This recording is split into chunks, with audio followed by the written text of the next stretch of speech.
Right now, you know how this ends. Someday, you're going to die, and so is everyone you love. Here's the strange part. You might be the only creature on Earth that does anything about it. A lioness will die defending her cubs, then walk past their bodies and never return. A wolf will hunt and starve for its pack and leave its dead where they fell. They feel the loss, and then it's over. But tens of thousands of years ago, a human looked down at a body that used to be someone they loved and did something no animal had ever done. They decided it still mattered. They dug a grave, laid the body down with care, painted it in red earth, set its most precious things beside it, tools, beads, gifts, as if the dead were going somewhere and would need them. A journey to where? That single act might be the first thing that ever made us human. So, when did it begin? And what were they so certain was waiting on the other side? To find the beginning, you have to go back further than humans. Deep inside a cave in northern Spain, at the bottom of a vertical shaft more than 40 feet straight down, there is a place archaeologists call the Pit of Bones. In it lie the remains of 28 people, 430,000 years old. These weren't modern humans. They lived hundreds of thousands of years before us.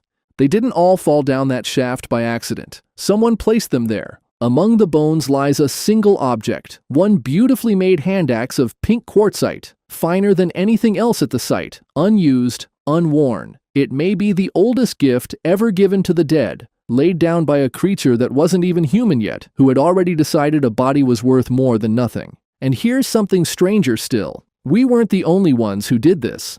The Neanderthals, a separate species, our cousins, not our ancestors, buried their dead too.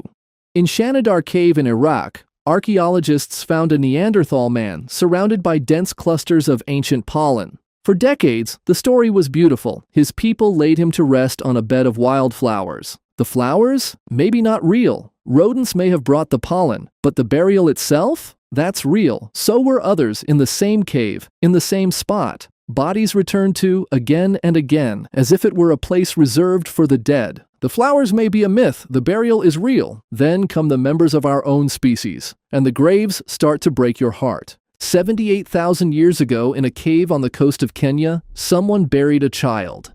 He was 2, maybe 3 years old. They didn't just leave him. They laid him on his side, drew his little knees up to his chest, and rested his head on something soft, a pillow, long since rotted away, that left its shape in the bones. He may have been wrapped in a shroud. Someone arranged a dead toddler to look exactly as if he were only sleeping, and in a cave in Israel.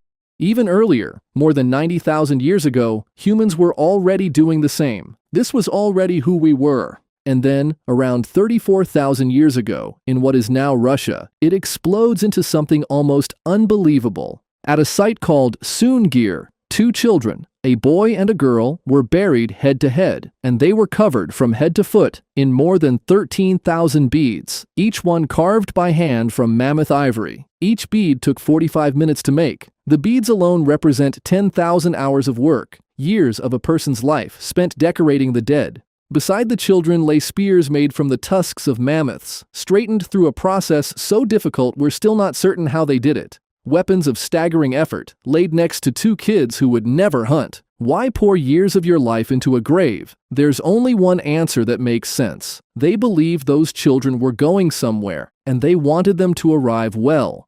And one detail repeats across the whole story, in places separated by oceans and tens of thousands of years, among people who could never have met. Red ochre, a rust-colored earth pigment, from that child in Kenya to the graves in Russia to a skeleton in Wales, stained so deeply red the Victorians who found it assumed it was a woman. Though it was a young man, again and again, humans painted their dead red, the color of blood, the color of life, as if to give back the color that death had taken, or to send the dead off wearing the color they came in.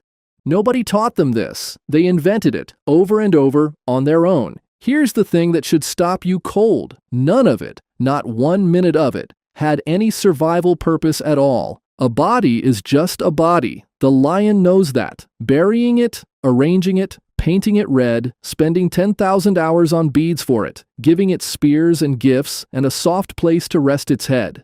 Every second of that was time stolen from the living and spent on someone who could never ever pay it back.